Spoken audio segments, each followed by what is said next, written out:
Tenim aquí en Ricard Borràs, que és fundador i responsable d'I+D de Counterest i és enginyer informàtic amb màster en visió per computador per la Universitat Autònoma de Barcelona. Presenta una àmplia experiència en Big Data aplicat justament al transport públic. Si et sembla, doncs, mirar a veure com revolucionarà aquest deep learning amb aquest transport públic, si et sembla bé. Moltes gràcies. Gràcies.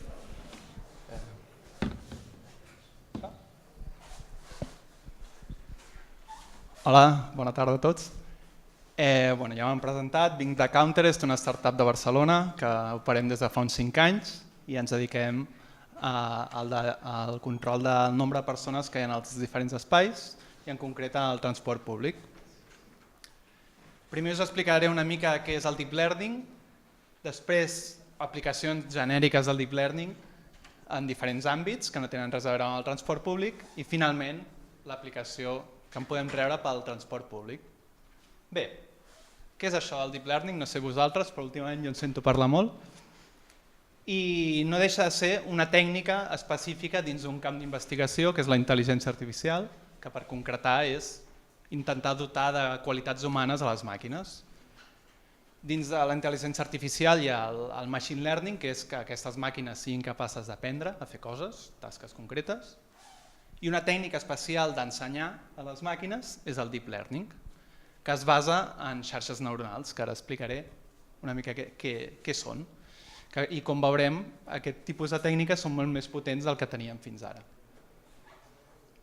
Bé, el Deep Learning no deixa de ser, el podem entendre com la típica caixa negra, o sigui, que ens entra una entrada, un problema, que nosaltres volem que ens doni una resposta.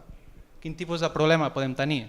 Doncs típicament, dir si en una imatge hi ha cares, per exemple. Això ho fan els mòbils a l'hora d'enfocar, busquen les cares que hi ha per saber quina és la profunditat de camp que li han de donar, perquè normalment el que volem és enfocar les cares de les persones.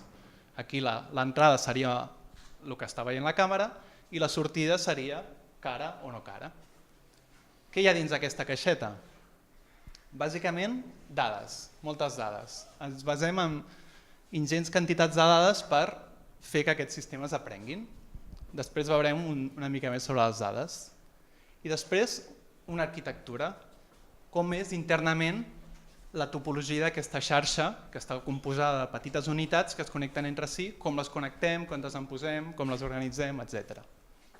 I finalment, donades unes dades i una arquitectura, necessitem mesurar com de bé o malament ho està fent a cada pas el sistema, de manera que li donem una recompensa quan ho fa bé i no li donem quan ho fa malament. Amb aquests 3 ingredients construïm tots els algoritmes de Deep Learning que hi ha i veurem que és molt diferent, tipus d'algoritmes molt diferents. Bé, el Deep Learning, tot i que ara s'ha posat de moda, no és gens nou.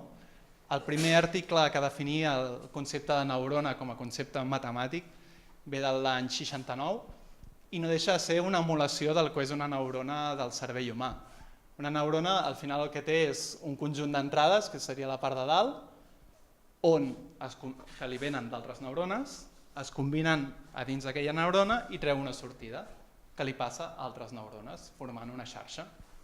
Doncs a nivell matemàtic és exactament el mateix. Tenim un conjunt d'entrades que es combinen amb aquesta sèrie de pesos i traiem una sortida, un numeret. Aquest tipus d'entrades poden ser de l'estil. Doncs mira, a l'x1 li sumes 3, a l'x2 el divideixes per 4 i a l'x3 el multipliques per 5, per exemple. Ho agregues tot i això és la teva i.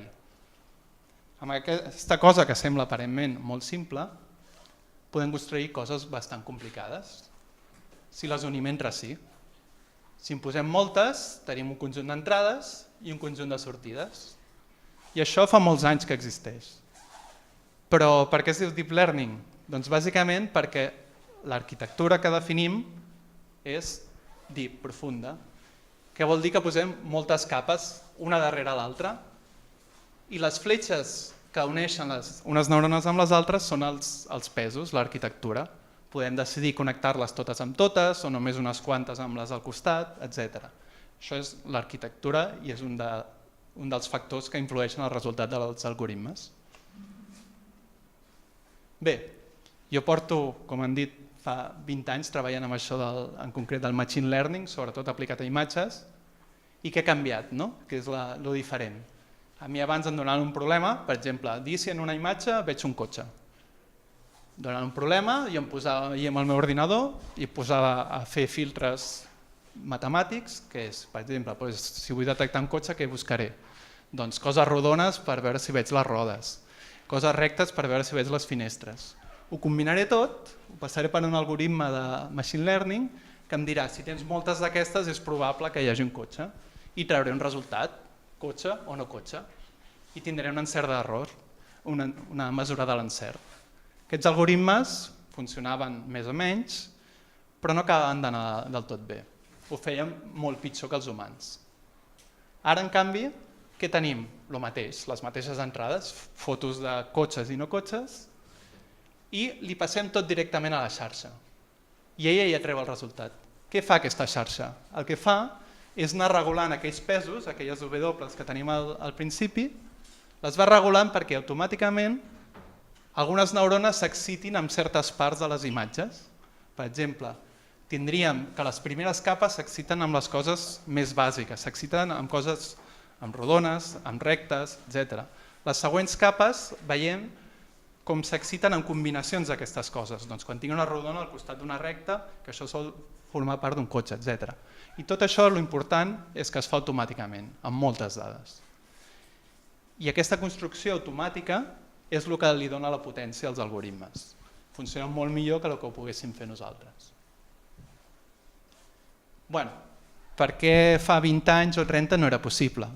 Doncs gràcies als videojocs. Aquí veiem l'evolució de la potència de càlcul en vermell del que són els ordinadors estàndard, amb les CPUs, i com que van aparèixer els jocs que cada cop a nivell gràfic necessitaven més, van aparèixer el concepte de les targetes gràfiques, que era un complement que tu compraves per l'ordinador de casa per poder jugar a l'última versió del Quake. Doncs aquestes targetes gràfiques, els investigadors es van dedicar a fer-les servir per a alguna cosa més que per jugar i van veure que eren molt potents per fer càlculs matemàtics paral·lelitzables, assignant el càlcul d'aquests pesos a la targeta gràfica. I amb això el que hem aconseguit és un increment exponencial de la potència de càlcul. I això ens permet poder-li ficar més dades a les xarxes i, per tant, aprendre millor. Bé, a nivell històric, un fet que va revolucionar bastant el camp del Deep Learning és aquest concurs que va plantejar inicialment Microsoft el 2010, que era, et dono 1,3 milions d'imatges aleatòriament fetes per mòbils d'internet i 1.000 categories, i tu m'has de dir què és el primer que hi veus aquí. Si, per exemple, en aquesta foto l'objectiu seria dir que hi ha un cotxe, o en aquella foto del lleopard que hi ha un lleopard, i després tu havies de dir 5 possibilitats ordenades per el que tu més creus que hi ha. Doncs aquí hi hauria un lleopard, un jaguar, un guepard, etc. Ordenades per probabilitats. Aquest concurs, això el 2010, es van començar a presentar articles científics que intentaven treure el millor resultat possible, i aquí tenim la mesura de l'error. El 2011, quan encara el Deep Learning no estava de moda, teníem un 26%, una mesura X, comparat amb un humà, que és un 5%, ho fèiem molt pitjor. Però com podeu veure, les línies en blau ja són l'error dels algoritmes amb Deep Learning, i cada cop més deep, amb més neurones.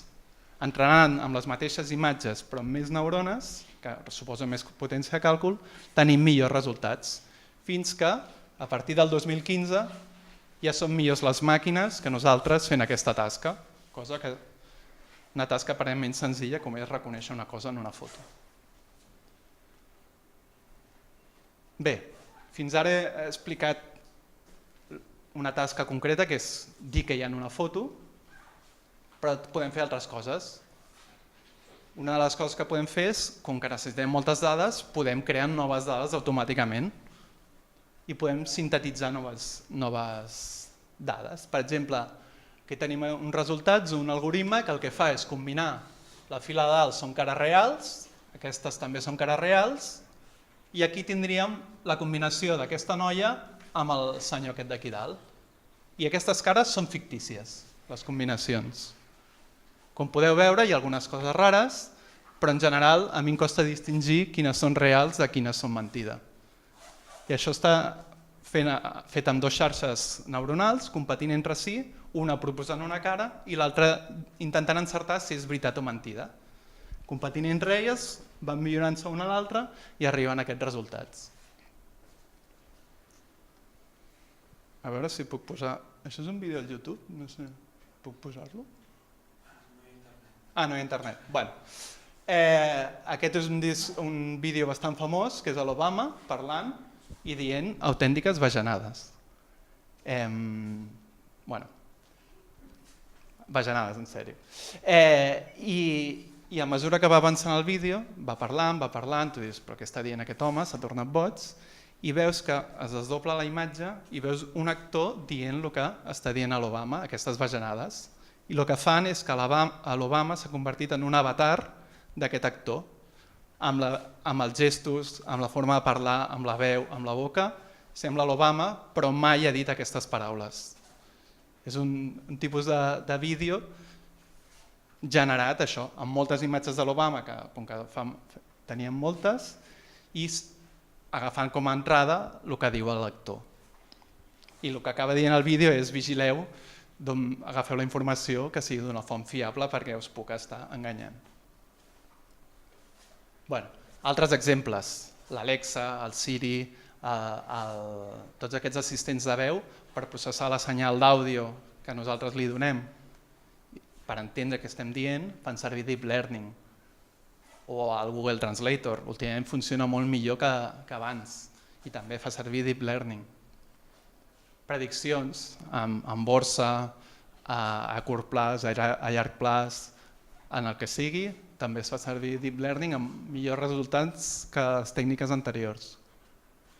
O el cotxe autònom, que és donades vídeos del que està veient un cotxe per la carretera, doncs dir, mira, aquí hi ha un cotxe, aquí hi ha un altre, aquí hi ha una senyal de tràfic, aquí hi ha un vianant, etc.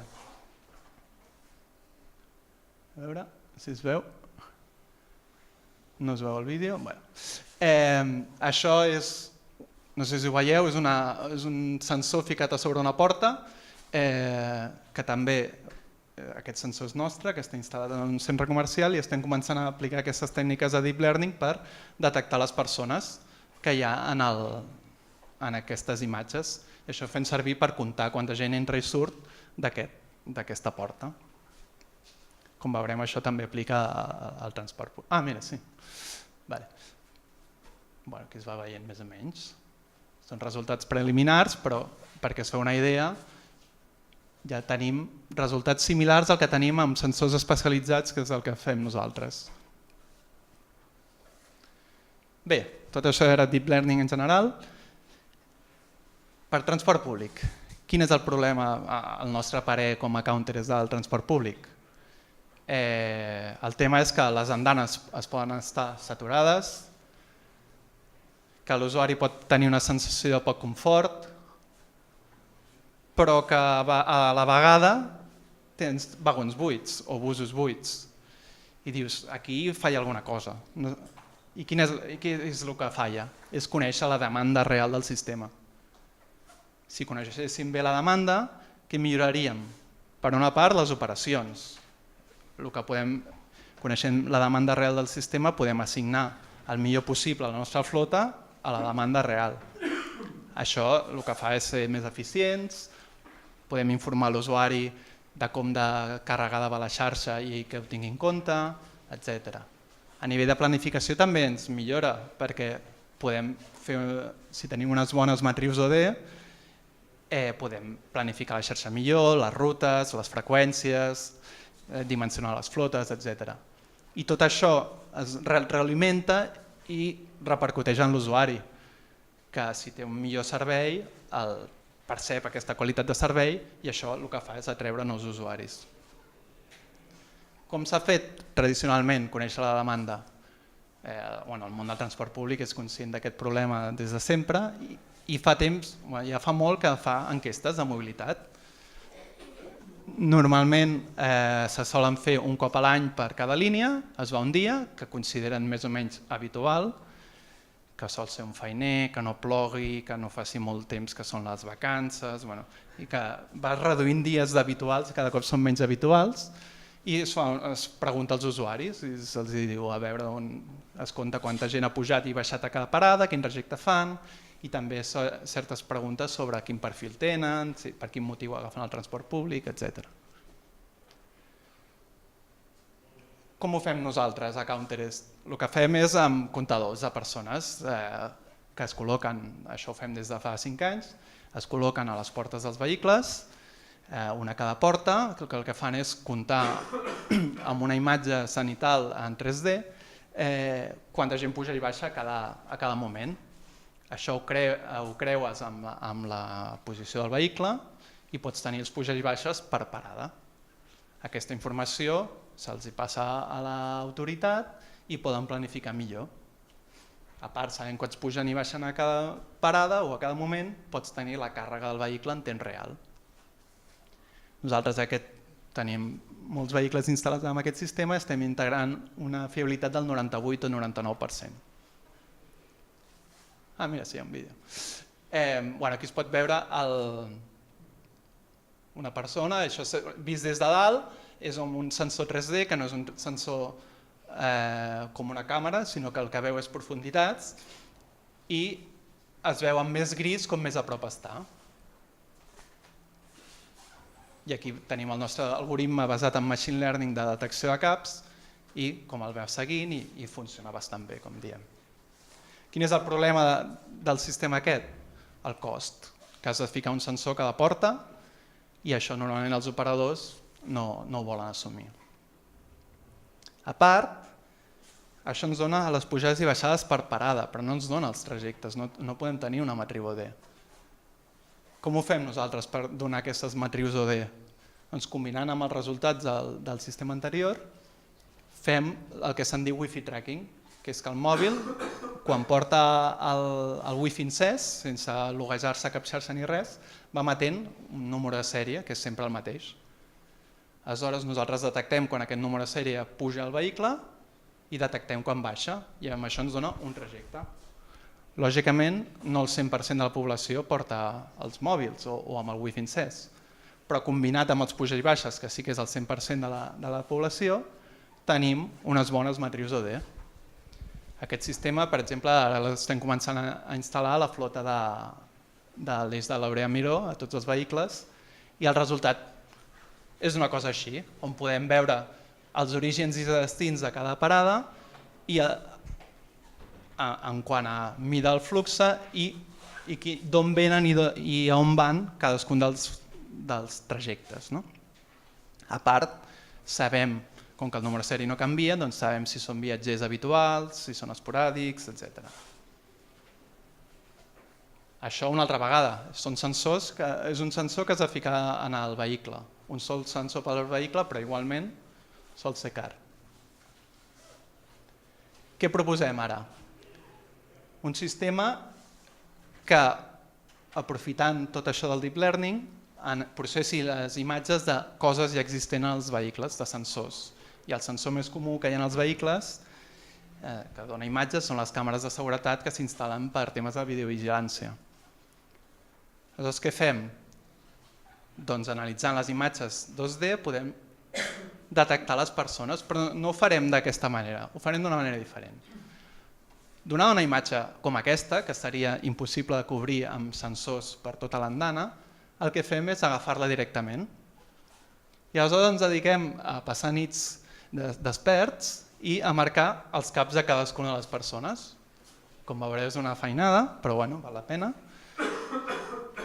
I el que fem és etiquetar moltes imatges d'aquestes. I això li ensenyem als nostres algoritmes de deep learning. Ells agafen les noves imatges, les processen i ens donen una cosa com aquesta, que és un mapa de densitat dels caps de les persones. Més dens, més groc, més densitat. Lògicament, com que tens la perspectiva, doncs sempre tindràs cap allà lluny més densitat. Però l'important és que aquesta densitat ens dona el nombre de persones. I per exemple, en aquesta imatge comptaves manualment tenint 96 persones i amb el nostre comptatge 92. No és perfecte, però pel cost de la inversió que suposa val molt la pena. Altres exemples. Això són exemples d'imatges agafades per internet, per això la qualitat no és gaire bona. Però aquí 102 contra 96. O altres exemples. I sobretot funciona bé quan hi ha molta multitud, que és quan sol ser un problema. 133 contra 130. Aquí, a veure si funciona el vídeo. Aquí hi ha, a la zona verda, hi ha aquest nombre de persones i en aquesta zona verda hi ha aquest altre. I veureu com la gent baixa d'un tren i va corrent cap a l'altre. I això en temps real et va fent les lectures de quanta gent hi ha a l'àrea d'interès. Això a nivell de seguretat per detectar aglomeracions et pot llançar una alarma quan pots tenir un problema i a nivell d'anàlisi històrics també, perquè tu pots preveure quanta gent tindràs demà coneixent tots els històrics que has tingut. I dimensionar la xarxa, la freqüència de trens en funció d'això. Aquí un altre exemple, que també amb imatges de càmeres de seguretat de molta gent i d'alta complexitat, coses que abans per mi m'haguessin donat aquest projecte i hagués dit que no directament. Aquí un vídeo del País Semanal. Però aquí allà dalt a la dreta veieu el nombre de persones, també es pot instal·lar a l'interior dels vehicles.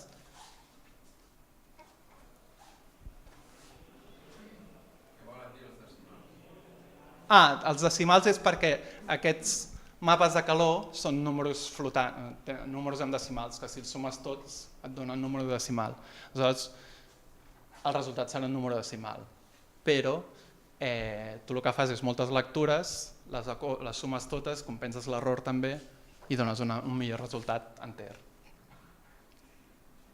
Doncs, quins són els avantatges d'això? Primer pels gestors de la xarxa. Ara què tenim, o què solen tenir? Doncs tenen en temps real la posició dels vehicles, tenen les seves línies pintades en un mapa, amb els seus vehicles, doncs poden tenir això. Dividir les càrregues en 2 o 3 nivells, o els que vulguin, i dir, doncs mira, l'1 i el 6 van molt plens, el 2, el 4 i el 5 van ok.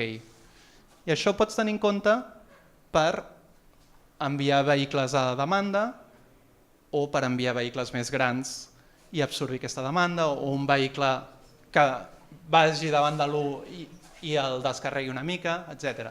Pots tenir un control de les operacions en temps real molt potent. I el que és important, de forma molt barata, perquè és fent servir sensors que ja tens. Aquí seria un altre exemple de visualització. Tindries els teus vehicles d'una línia i com és l'evolució de la càrrega al llarg del dia. I amb això sabries, hòstia, si normalment, jo què sé, imagineu-vos que estem aquí i estic un 25% més alt que el que estic avui, que el que estic normalment a les 11, i sé que després em vindrà el pico aquest del migdia, doncs, hòstia, anem a fotre vehicles que d'aquí 30 minuts tindrem un problema. Potser ara no, però d'aquí mitja hora sí. I aleshores pots actuar en previsió diària, o sigui, en prediccions dins del propi dia, i et permet actuar ràpidament als problemes. A part d'això, imagineu-vos els històrics que us donen aquestes devolucions de càrrega per diferents nivells, per diferents tipus de dia. Sabràs com es comporta la xarxa en dies festius, en dies feiners, coses que ara ni es consideren, perquè es fa una enquesta anual i ja està. Aleshores, tu pots dir, mira, els dijous a la tarda faig passar un vehicle menys perquè és que realment van buits sempre. I el fico, jo què sé, el dimarts a les 3. I pots fer microgestió d'aquesta. I finalment pels usuaris. Ara què tenim?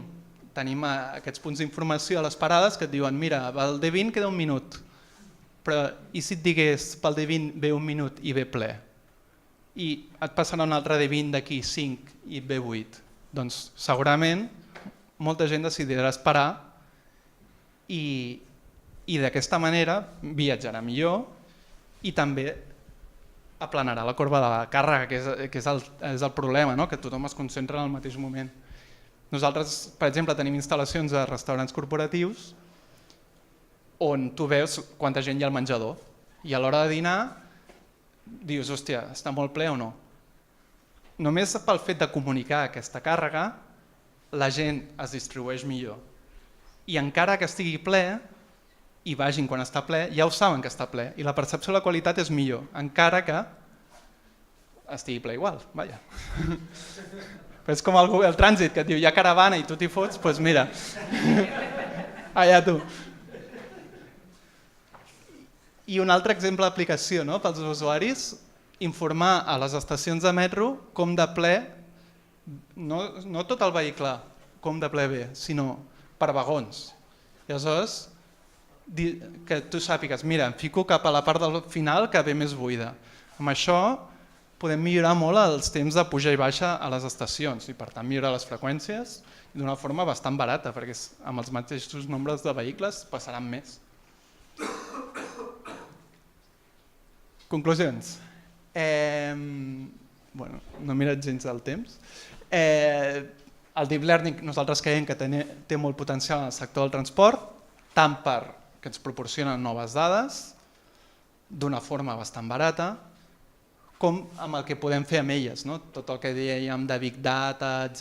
Això aplica igual, però els resultats seran molt millors del que havien tingut tradicionalment. En el nostre cas, creiem que té molt potencial per conèixer la demanda real d'una xarxa i poder fer actuacions sobre aquesta xarxa. I què és el que solem recomanar? Nosaltres abans dèiem, posa't els nostres comptadors a tota la flota. I ara diem, no et posis els nostres comptadors a tota la flota, posa't només un 20%, un 10, un 20%, que és el que segurament et podràs permetre, però sí que et fica't un 100% de vehicles equipats amb aquest sistema que li diem Pulse, d'estimació de la càrrega amb videovigilància. Per què? Perquè per operacions t'interessa molt tenir el 100% de la flota monitoritzada, però per monitorització, que és els puja-baixes, matrius OD, per planificació, perdó, no cal tota la flota equipada, perquè pots anar apilant dades de tot un any, per exemple, i treure conclusions al cap d'un temps, no cal tenir tot controlat al 100%. I bé, això és tot. Moltes gràcies.